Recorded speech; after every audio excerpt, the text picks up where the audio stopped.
Kadiyam Srihari versus Tatikonda Rajaiah. MLA పదవికి రాజీనామా చేయబోనన్న కడియం వ్యాఖ్యలపై మండిపడ్డారు బీఆర్ఎస్ నేత రాజయ్య. శ్రీహరిపై బహిష్కరణ వేటు తప్పదన్నారు. మరోవైపు తాటికొండ కామెంట్స్ కు కౌంటర్ ఇచ్చారు కాంగ్రెస్ నేతలు. ప్రస్తుతం నా ఎన్నికల గురించి ఆలోచించకండి. నేను రాజీనామా చేయడం లేదు.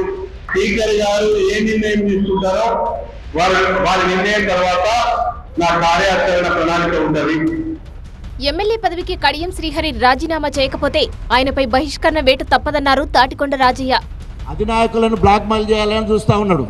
ఇక్కడ స్పీకర్ను కూడా బ్లాక్ మెయిల్ చేసి నేను రాజీనామా చేయనంటాడు. కడియం శ్రీహరి గారు, రాజ్యాంగం ఉన్నది, సుప్రీంకోర్టు ఉన్నది. తప్పకుండా నువ్వు రాజీనామా చేయకు. నువ్వు తప్పకుండా బహిష్కరణ వేటు, మొన్న ముకుల్ రాయ్ ఏ రకంగానైతే 6 సంవత్సరాలకు బహిష్కరణ వేటు ఉందో దానికి సిద్ధంగా ఉండు. ఎట్లాగో నీకు ఓట్లు పడవని తేలిపోయింది కాబట్టి నీకు బహిష్కరణే కరెక్టు. రాజ్యాంగంపై కడియం శ్రీహరికి గౌరవం లేదన్నారు మాజీ డిప్యూటీ సీఎం.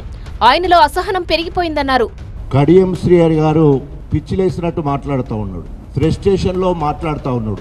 ఇప్పటికే ఆయన పార్టీ ఫిరాయింపు విషయంలో అనేక రకాలుగా అనేక మార్లు పూటకో మాట ఏ రోడ్డు కాడ ఆ పాట పాడినట్టు కడియం శ్రీహరి మాట్లాడింది మొత్తము యావత్ ప్రపంచానికి ప్రత్యేకంగా మీ అందరు కూడా గొప్పగా తెలుసు. నేను రాజీనామా చేయడం లేదని మాట్లాడడం నిజంగా సిగ్గుచేటు. బీఆర్ఎస్ పార్టీ ఫండ్తో గెలిచి నిస్సిగ్గుగా నేను కాంగ్రెస్కు పోయినా అని చెప్పేసి పెద్దపెండాల సభలో నిజం ఒప్పుకున్నాడు.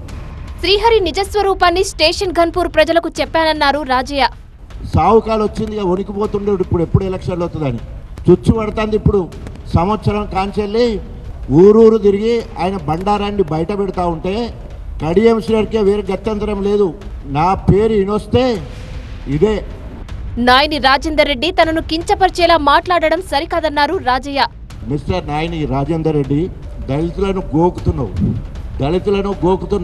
వెనకటి రోజులలో గోకుడుకు గీకుడే మందుడు ఉండేది. కానీ ఇప్పుడు ట్రీట్మెంట్లు మారిపోయింది బిడ్డ. అంబేద్కర్ గారు రాజ్యాంగం రాసిన తర్వాత దళితులను ఇష్టమున్నట్టు మాట్లాడితే ఊరుకునే ప్రసక్తి లేదు. సుమోటాగా కేసు తీసుకునే అవకాశం ఉంది. మరోవైపు రాజయ్యకు కౌంటర్ ఇచ్చారు కాంగ్రెస్ నేతలు. నోరు అదుపులో పెట్టుకోవాలని హెచ్చరించారు. డిప్యూటీ సీఎంగా పనిచేసిన రాజయ్య స్టేషన్ గన్పూర్కు చేసిందేమీ లేదన్నారు కాంగ్రెస్ నేతలు.